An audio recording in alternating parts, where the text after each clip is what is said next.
لو جينا نسأل أي حد إيه أكتر حاجة مكرهاك في شكل جسمك؟ إيه اللي مخليه جسمك مش متناسق؟ يا عم الحاج، يا ست الكل، ايه اللي مخليكم مش طايقين نفسكم، مكتئبين وعندكم مشاكل نفسيه، ولما تيجي تبصوا في المرايه الشكل اللي انتوا بتشوفوه مش عاجبكم؟ اول حاجه هتسمعها الدهون. كرشي، عندي دهون في كل حته، جسمي مش متناسق، عندي دهون في وشي، عندي دهون في صدري، عندي دهون في رجلي. وده سبب مقنع جدا وحاجه تستحق النقاش. يعني الدهون هي العدو الاول لجسم الانسان. الدهون هي اكتر حاجه بتخليك خامل، متضايق، مزاجك وحش، شكلك مش حلو، خاصه ان احنا في عالم بيحكمه المظهر والانطباع الاول. انا لو شفتك من بعيد كده وانت داخل عليا لقيتك كده تخين كده والهدوم مهروله كده من عليك وشكلك مش متناسق ومرسوم زي الاشكال اللي انا عمال اشوفها على الانستجرام وعلى النت طول اليوم، انا احكم عليك انك بني ادم كسول ومش ملتزم وعندك مشاكل صحيه ودنيتك مبهدله. يعني كذلك البنات بتحكم على بعض جدا من شكل الجسم ومن الستايل، بل ده الرجاله والبنات والمجتمع كله بيحكم على الست وعلى قيمتها من شكلها من بره. انت جسمك حلو يبقى انت كده ست الستات وبرنسس وهيجيلك احلى عرسان. انت لو جسمك مخزن شويه دهون او شكلك مش قد كده، مع السلامه، احنا مش عايزين نعرفك اصلا ومش عايزين نسمع انت هتقولي ايه. ده واقع للاسف كلنا عايشينه. عشان كده قررت ان انا اعمل اصلا الحلقه دي. بكلمكم النهارده على الدهون وانواعها وازاي نتخلص منها. لازم يكون عندنا الوعي الاول قبل ما اجري على الجيم او اجري على اخصائي التغذيه او اجري على الطبيب الجراح اللي هيعمل لي تكميم معده او جراحه تخسيس او شفط دهون BBL وات ايفر بقى اللي انت عايز تسميه سميه. ازيكم يا جماعه؟ معاكم دكتور عطيه ودي قناه عطيه فيت لايف. انا عامل القناه دي عشان المشاكل اللي بتواجه الشباب والبنات فيما يخص التغذيه والتمرين والادويه. عايزين نعرف الدهون دي يعني ايه قبل ما نعرف الفرق بينها.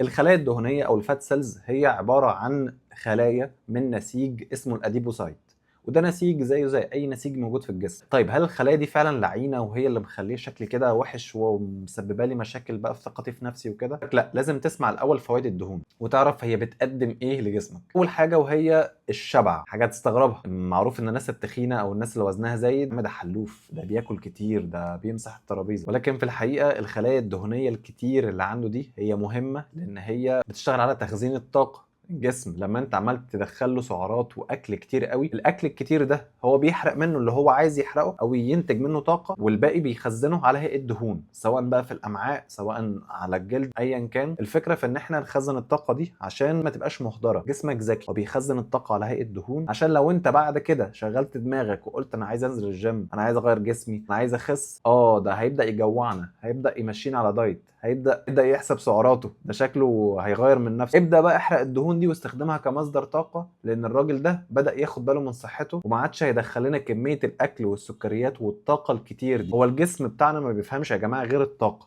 طاقة داخلة، طاقة خارجة. الطاقة ما بتتخلقش من العدم كده، هي بتتنقل من شكل للتاني. تاني حاجة الدهون بتعملها وهي العزل والحماية. الدهون بتحمي أعضائنا، بتحمي جسمنا من الصدمات، من الكدمات، من الحوادث. عشان كده ناس كتير قوي يعني اللي بيبقى وزنها زايد مش سهل ان هي تتكسر او سهل ان هي تحس بكدمات او تحس بآلام خاصة جسمانية، يعني فيزيكال بين في جسمهم، زي حد تاني مثلا رفيع او نحيف. يعني ممكن يتكسر بسهولة، ممكن يجيله اصابات، ممكن اي كدمة، او مثلا لو انت ضربت حد في معدته انت حرفيا بتاذي معدته، بتاذي الكلى، بتاذي الكبد، هو اللي بيتلقى الصدمه. لكن الشخص المليان طبقات الدهون اللي بتبقى على جسمه هي بتعزله من الصدمات دي. عشان كده ناس كتير قوي زي المصارعين، زي الباور ليفترز، الناس اللي بتشيل اوزان تقيله، بيبقى مهم جدا ان هو يكون وزنهم عالي ويكون عندهم نسبه دهون عاليه عشان يقدر يحمي الجسم والمفاصل والاعضاء والعضلات من التمزقات والاصابات، لان الدهون بالفعل ليها دور قوي جدا في النقطه دي. لان النسيج الدهني ده بيفرز هرمونات زي هرمون الليبتين اللي هو المسؤول عن الشبع. بتحس انك شبعان لمده طويله، قاعد لاخر اليوم مش حاسس ان انا جعان، مش حاسس ان انا عايز اكل حاجه. ده حقيقي ان انت اكلت دهون كتير قوي وزيوت وسمنه وتسبيكه وليله. جسمك حس بالموضوع ده، خلاياك الدهنيه حست بالموضوع ده، افرزت هرمون اسمه الليبتين، هرمون الشبع. هو بس يا عم الحاج احنا شبعانين لبقيه اليوم، بعد اذنك ما تدخلناش حاجه. انت بقى لما تدخل لجسمك حاجه ده معناه ان انت مفجوع، انت بقى مصمم وغايتك وشهيتك هي الاكل. هنا بقى بتبدا المشكله. غير ان الدهون مهمه جدا جدا للجهاز العصبي وللخلايا العصبيه. لو جيت تشوف قدامك الخلايا العصبيه محاطه بطبقه اسمها المايلين شيث. المايلين شيث ده عباره عن ليبيد لاير او طبقه من الدهون بتحوط النسيج بتاع الخلايا العصبيه. النسيج الدهني ده لو حصل فيه اي مشكله او خلل، او انا مثلا نسبه دهوني تحت الصفر، او انا ما باكلش مثلا دهون مفيده او هيلثي فاتس من مصادر كتير، والله هيحصل تاكل في طبقه المايلين شيث دي، وده هيسبب مشاكل عصبيه كتير زي الرعشه، زي رد فعل غير متوقع، زي الصرع، فظيعه، واي حد عنده مشاكل من دي صدقني هو بيعاني معاناه فظيعه. يا دكتور عطيه كده عرفنا اهميه الدهون، عرفنا ان هي مهمه ازاي، وان هي مش عدو الانسان، هي زيها زي اي خلايا. ايه بقى الفرق ما بين انواع الدهون؟ عندنا نوعين من الدهون. اول نوع هو السب ابيديرمال فات، ثاني نوع هو الفيسرال فات. السب ابيديرمال فات ده اللي هي الدهون اللي بتبقى تحت الجلد، بتبقى متخزنه مثلا هنا لغد، متخزنه في الوش، كتاف، الكرش، الصدر، تسبب مثلا تثدي لبعض الشباب، مشكله كبيره. بتبقى في المؤخره عند البنات، دي حاجه حلوه. عندنا كرجاله يبقى عندك هانش كده، عندك فخاد، يعني ده عار بالنسبه لنا. ده النوع الاول اللي هو السب ابيديرمال فات. النوع الثاني هو النوع بقى الخطير فعلا، ده النوع المؤذي، اسمه الدهون الحشويه. الدهون الحشويه دي هي دي اللي موجوده في الامعاء، المعده، على الكلى، على الكبد، وراء جدار المعده. يعني احنا عندنا هنا جدار معده، احنا عندنا هيكل عظمي، دهون حشويه، نسيج عضلي، دهون تحت الجلد. وصلت لكم الفكره؟ الدهون الحشويه دي كل ما بتزيد بتحسسك اصلا بانك تقلان، تعالي الكوليسترول عندك، خاصه الكوليسترول الضار اللي هو ال دي ال، لو دنستي لايبوبروتين. بقيت بتنهك كتير، جسمك مش حاسس انك مرتاح فيه، بتتنفس بصعوبه وانت نايم، ممكن يجي لك حاجه اسمها سليب ابنيا، يعني انك بتتخنق وانت نايم، مش قادر تاخد نفس. والناس اللي بيجي لها الضغط، مشاكل في القلب، بل كمان بعض انواع الكانسر والسرطان بتحصل بسبب نمو وتكتل نسيج بتاع الدهون الحشويه دي. انا عايزك بقى تبقى صايع، انا عايزك تختار وتنشن على الفيسرال فات دي. هل ده اصلا اتشيفبل؟ هل ينفع اتخلص من الدهون الحشويه بتاعتي؟ طبعا ينفع تتخلص منها. احنا في 2025، العلم ما سابش حاجه. ممكن تروح يا باشا الاول الجيم او الصيدليه، تعمل امبادي، جهاز كده بيعمل لك سكان او مسح كامل لجسمك، بيطلع لك نسبه العضلات، السكيلتال ماسل ماس، نسبه الدهون لكتلتها، نسبه البروتين في الجسم، البيزا ميتابوليك ريت او معدل الحرق، وبيطلع لك الفيسرال فات. الفيسرال فات بقى اللي هو بيبقى زي شريط كده، بيقدر يقيس لك الفيسرال فات من 0 لحد 10. من 0 ل5 انت يعني ايه في النورمال او المتوسط، البني ادم العادي اللي هو بيبقى شكله مدور كده شويه، فاهم؟ من اول 5 لحد 10، فيما اكثر بقى يعني اللي بيعدي ل 10 بقى 13 14 كده، دي الناس اللي هي الاوفر ويت، الناس الاوبيز او الموربيدلي اوبيز، اللي هو داخل في مرحله من التخن، يعني مؤذيه لصحته، مؤذيه لمفاصله، مؤذيه لقلبه، مؤذيه للرئتين، مؤذيه لكل حاجه. الكلام ده بيبقى بالنسبه للرجاله والستات، ولكن الستات بتختلف عننا شويه في ان اصلا في الطبيعي بتبقى نسبه الدهون عندهم عاليه شويه، تدي الطابع الانثوي الطري بتاع الجسم. نسبة الدهون عند الستات هتطلع كده كده اعلى من عند الرجاله،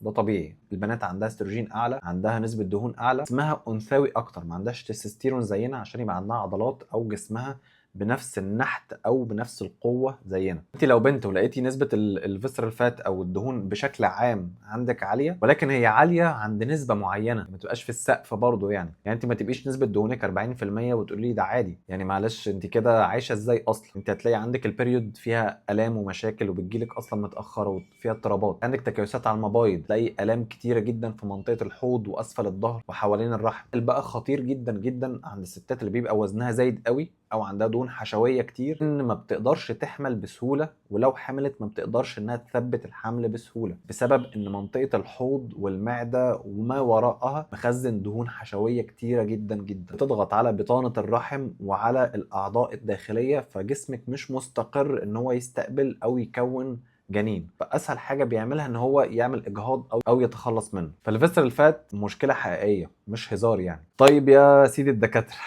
قلت لنا المشكله وفهمناها وهضمناها وكله 100 100. قول لي بقى الحلول. هقول لكم الحلول، ما اقدرش اسيبكم. اخر دراسات بتقول ان التمرين من 2 ل 4 في الاسبوع كافي جدا جدا في ان هو يحسن من استجابه الجسم لحرق الدهون، ومن كمان الناس اللي بتعاني من مشكله مقاومه الانسولين بيحسن الانسولين سنسيتيفيتي او الحساسيه بتاعه الخلايا للانسولين. فالناس اللي عندها مقاومه انسولين وما بتلعبش رياضه، انت بتضيع فلوسك حرفيا في الدايت. الدايت لوحده مش كفايه. خسيت 50 كيلو برضه انت خلاياك مش هتستفيد، وهتقدر تزيد الوزن ده تاني، لان الخلايا نفسها حساسيتها ما اتحسنتش. الفكره ان احنا نحسن استهلاك الجسم للجلوكوز. اي اكل احنا بناكله بيتحول لجلوكوز، الجسم يستخدم الجلوكوز ده في ان هو يبني عضلات او جلايكوجين يسبورت او يحسن من النسيج العضلي. انتم لو عندكم عضلات كويسه في جسمكم، هيبقى شكلكم حلو في الهدوم، هيبقى جسمكم نفسه مشدود وحلو، مش هيبقى فيه ستريتش ماركس او نتوءات ترهلات او سيلوليت او كلام من ده. الفكره السيلوليت اصلا ويعني والجلد المترهل ده ايه؟ ان هو الهيكل العظمي مفيش عضلات، فيه ترهل، يعني فيه جلد كده نازل، طيب لو في عضلات، العضلات هتشد الجلد شويه، يعني العضلات بتساعد في الحركه، بتساعد في الانقباض والانبساط، فالجلد هينقبض وينبسط معاك فهيتلم شويه. فالعضلات مهمه جدا جدا للناس اللي عندها مشاكل السلوليت والجلد المترهل، بالاضافه طبعا لبعض المكملات زي الكولاجين وغيره. بعض النصايح بقى مهمه قوي هتفرق معاكم، هي ان انتوا تمنعوا مثلا الليكويد كالوريز اللي هي السعرات على شكل سوائل، المشروبات بقى، عصير القصب، البرتقال الفريش، كوكتيل والحاجات اللي زي كده. الحاجات دي يا جماعه كارثه، انت بتحرم جسمك من كل الالياف، من كل الحاجات اللي بتاخد وقت في الهضم، بتساعد الجسم ان هو السكر ما يعلاش مره واحده، لازم تتمنع تماما تماما. كل لما بتعلي الانسولين، يعني الكبد ما عندوش اي وسيله ان هو يتعامل مع كميه السكر اللي دخلت له دي غير ان هو يخزنها على هيئه دهون. وهيخزنها على انه دهون بقى؟ انت عندك الدهون السب ابيديرمال اللي بتتخزن تحت الجلد، ليها ليفل معين خلاص، يعني ما يخزن اتملت. طب اخزن فين؟ دهون حشويه بقى. وهي دي المشكله. اخواتنا اللي بيشربوا الكحول، الفودكا، الواين، الحاجات الجميله دي كلها، مش هقول لكم بقى ان هي حرام ومن الكبائر وهتاثر على صلاتك ايا كانت ديانتك، بس الجسم خاصه الكبد بياخد وقت كبير قوي في ان هو يعمل ميتابولايزيشن، يتصرف مع السم اللي انت دخلته له ده. ان هو الكحول هو بالنسبه للكبد او الجسم هو ليكويد بويزن، يعني سم على شكل سائل. طب انا دلوقتي كجهاز هضمي انا مشغول في الخرا اللي هو دخله لي ده، طب اعمل ايه بقى في الاكل اللي محتاج هضم ومحتاج امتصاص ومحتاج افرز له انسولين، محتاج بايل جوس او عصاره صفراويه، ومحتاج خزنه على شكل دهون؟ انا عايز اخلص الجسم من السم ده الاول، لان الجسم وظيفته الاولى والاساسيه ان هو يكيب يو سرفايفد او يخليك على قيد الحياه. لو انت من الناس الجميله اللي غاويه يعني شاي وقهوه زيي، فبلاش بقى الايس سبانيش لاتيه، الفرابتشينو، الكابتشينو والحاجات دي كلها، يعني خليك في القهوه الساده، يا اما اسبريسو يا اما قهوه من غير بقى سكر او كريمر او حاجات زي كده. ممكن يعني تضيف نوع من الفوم اللبن مثلا، تشربها على هيئه ميكاتو، تكسر مراره البن شويه. لكن انت لازم تعود لسانك على الحاجات الخام اللي ربنا خلقها. ربنا خلق الشاي زي ما هو، خلق القهوه زي ما هي عشان تتشرب كده. الحاجات ما اتخلقتش عشان نقعد نضيف عليها اضافات عشان نحلي طعمها عشان نقدر نشربها. لو مش عاجباك زي ما هي ما تشربهاش. لو بتشرب بيبسي بعد كل وجبه غدا، ليك في البيبسي الدايت، يعني على الاقل، يعني عشان نبقى بنقلل السعرات، ان الكنزايه المتوسط مثلا فيها من 200 ل 250 كالوري، فانت اولى بالسعرات دي. يعني احنا اصلا عشان نخس اول حاجه بنعملها كالوري ديفيسيت دايت، فانت لما تقلل السعرات في الدايت بتاعك انت بتخس. فانت ما بتصدق اصلا تشيل لك 100 سعرايه من هنا على 100 من هنا عشان تقدر تخس في الاخر. فما تجيش بقى تشرب لي كنزتين ثلاثه في اليوم تبوظ كل البروجرس اللي انت بتعمله وكل التمرين اللي انت عمال تلعبه ده، ملوش اي فايده، تفشخ الدايت بتاعك حرفيا. في حاجه لذيذه قوي برضو ممكن تعملوها، وهي المشي بعد الاكل. بعد ما تاكل تقعدش، تقعد بقى تحسس على كرشك، تقعد تخبط عليه، تتفرج على التلفزيون او على اليوتيوب. لا، قوم اتحرك، امشي. بصراحة ما فيش دراسات طبية توضح ان المشي بعد الاكل مفيد. فيدباك من العملاء اللي بيتابعوا معايا او الناس العادية اللي بتمارس العادة دي، عادة عندهم بعد كل مرة بياكلوا فيها وجبة لازم يقوموا يتحركوا، يتمشوا. انت لازم تبقى ذكي مع جسمك، يعني انت بتقول له لا خد بالك ما تخزنش الاكل، انا هقوم اتحرك اهو دلوقتي، انا محتاج كالوريز، محتاج اتحرك، فابدا اهضم واحرق الاكل ده على طول بسرعه. انت بتسرع عمليه الهضم، بتسرع الدوره الدمويه في الجسم، انما الدم كله ما يتسحبش من جسمك ويتضخ في معدتك عشان تهضم، وانت تبقى قاعد همدان وهبطان وكسلان، اللي هي حاله الخمول بعد اي وجبه دي. طبعا يعني حاجه كمان تحسن لك الموضوع ده، ان انت ما تكترش في النشويات او الكاربس، المحشي، الرز، المكرونه، البطاطس، الحاجات دي بتبقى هاي جلايسيميك اندكس او حاجات السكر بتاعها عالي، هتهبطك على طول بعد ما تخلص اكل. بالاضافه ان طبعا لو انت تخين وعايز تخس فلازم تمشي على كالوري ديفيسيت دايت، ده لا شك فيه. لازم تعمل عجز سعرات عن اللي جسمك بيحرقها على مدار اليوم. يعني انت لو عملت عجز في السعرات انت ممكن تخس عضلات، تخس دهون، تخس ميه. لكن انت لو اديت عامل لجسمك او حافز ان لا انا عايز احافظ على العضلات، نزل لي دهون وميه بس، اللي مخليني متنفخ بقى وجسمي مش حلو، لان اللي بيخلي جسمي حلو هي العضلات، عايز احافظ عليها. طب اعمل ايه عشان اخلي الجسم وانا في عجز سعرات يحافظ على العضلات دي؟ اخد البروتين انتيك او الاحتياج الكامل لجسمي من البروتين يوميا، بالاضافه ان انا امرن العضلات دي، احطها تحت ضغط، تحت تمارين مقاومه، انزل الجيم، العب سله، العب سباحه، واش، تنس، بادل،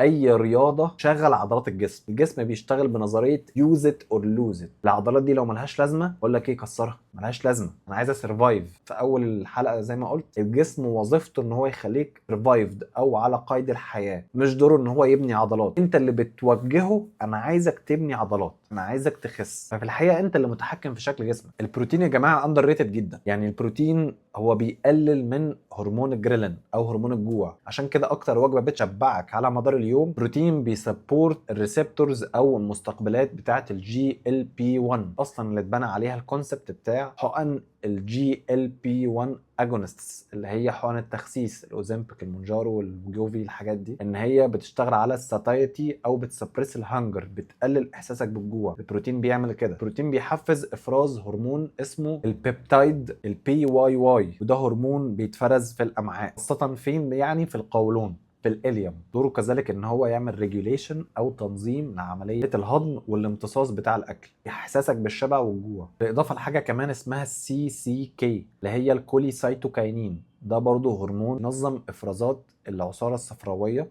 بتساعد خاصه في هضم الدهون والبروتين. كمل ولا كفايه كده؟ شكلكم زهقتوا مني والله. الفيسرال فات مشكله كبيره، وبتسبب التهابات كتير قوي في الجسم. يعني هي بتسمع معاك في حاجات تانية. انت معدتك لما تبقى منتفخه، في انفلاميشن، التهابات كتير، كلت مرتين 3 مثلا من بره البيت، ده مش عشان الاكل بره وحش، على قد ما انت جهازك الهضمي كفاءته قلت قوي. بنسمع كتير قوي عن مشكله التهاب القولون. انا عندي قولون، انا عندي قولون عصبي، انا عندي مشاكل في القولون، عندي انتفاخات، كل ده من الدهون الحشويه. لما جيت ادور من خلفيتي الطبيه، لقيت ان في حاجات كويسه جدا جدا في مشكله الدهون الحشويه دي. بالاضافه طبعا انك وانت بتخس انت لازم تعمل عجز سعرات، ده شيء اساسي، تنزل الجيم، ده شيء اساسي، ولكن في بعض العناصر لازم تركز عليها. مثلا الدهون الصحيه اللي موجوده في السي فود، زي السردين، السلمون، السمك البوري، الفيليه، الحاجات دي كلها كويسه قوي. عندنا بذور الشيا والشاي الاخضر والزيت الزيتون، يعني الحاجات دي جباره في موضوع الدهون الحشويه دي. تحسن كمان من الكوليسترول في الدم، خاصه الكوليسترول النافع اللي هو الاتش دي ال، الهاي دنسيتي لايبوبروتين. خدوا بالكم ان دايما الاكل الحقيقي، لحوم، الفواكه، دهون اللي من مصادر حقيقيه او طبيعيه، احسن بكتير قوي، اسهل في هضمها، بتخلي الاكل طعمه احلى، وبتخلي عضلاتك شكلها واضح وبارز، وبتخلي جسمك يخس اكتر من الجانك فود. الناس اللي متعوده انها تاكل من بره برجرز وبيتزا وسندوتشات وحلويات وكلام من ده، هو سم بالبطيء. هو مش سم حرفيا، بس هو بالبطيء كده يعمل لك التهابات، يطلع لك حبوب في وشك، يوقع لك شعرك، يخليك تخين، يحسسك باحساس وحش، دوبامينك يعلى عشان اكلت شوكولاته كتير، وبعد كده يهبط تاني. بتلاقي كده الدنيا مش مظبطه معاك. انت كل لما الاسترس بتاعك او القلق زاد، جسمك بقى ميال اكتر ان هو يخزن دهون. والاسترس مرتبط ارتباط وثيق بالنوم. الناس اللي بتنامش، الناس اللي بتسهر بدون داعي، الناس اللي بتنام الساعه 3 4 الفجر وتصحى مشقلبه يومها، او تنام 3 4 ساعات وتصحى 9 الصبح تكمل شغل، الموضوع ده كارثي ورشدة تموت بالبطيء. او على العكس بقى، الناس اللي عندها ارق بسبب كتر الكافيين او القهوه، محتاجه بقى ميلاتونين ومغنيسيوم، ومحتاجه اشواجندا، حاجات تقلل الاسترس وحاجات تهديها وحاجات تنيمها. يعني انت ربنا خلقك عشان تنام بالاقراص اصلا. لما بتجبر جسمك ان هو ينام بالعافيه، مع انه مش متعود ان هو ينام في الميعاد ده، انت بتبوظ عمليه الريكفري او عمليه الاستشفاء. لان هو النوم ده اكتر واهم حاجه في عمليه الاستشفاء، سواء انت عايز تبني عضلات، عايز تخس دهون، عايز تعلي التستوستيرون عندك، عايزه تظبطي الدوره الشهريه، عايز تحس ان مودك حلو، تصحى مش قرفان من نفسك، تصحى وانت مبسوط. كل ده معتمد على النوم وجودته، مش عدد ساعات بس، جودة النوم. انت نايم في دوشة وهيصة وناس حواليك ونور منور، ولا أوضة ضلمة، هدوء، سرير بارد، مخدة حلوة وجميلة ومريحة، مرتبة جميلة. الحاجات دي كلها بتفرق. نبعد عن الأدوية ونعملها بوقار شوية، ما اقعدش اسف منها عشان انا ببساطة اقدر اشتري. الناس اللي عايزة تبدأ رحلتها في ان هي تغير شكل جسمها وتحسن منه، سواء عايز تخس او الناس اللي عايزة تبني عضلات عندها مشكلة مع النحافة، فتقدروا تتابعوا معايا بشكل شخصي. هسيب لكم الواتساب بتاعي في الديسكربشن، نعمل ترانسفورميشن قوي جدا عشان اخليكم توصلوا للجسم اللي انتوا عايزينه. ما تنسوش تعملوا لايك وسبسكرايب وشيروا الفيديو ده مع الناس اللي انتوا شايفين ان ممكن يستفيدوا من المعلومات اللي اتقالت. وبس كده.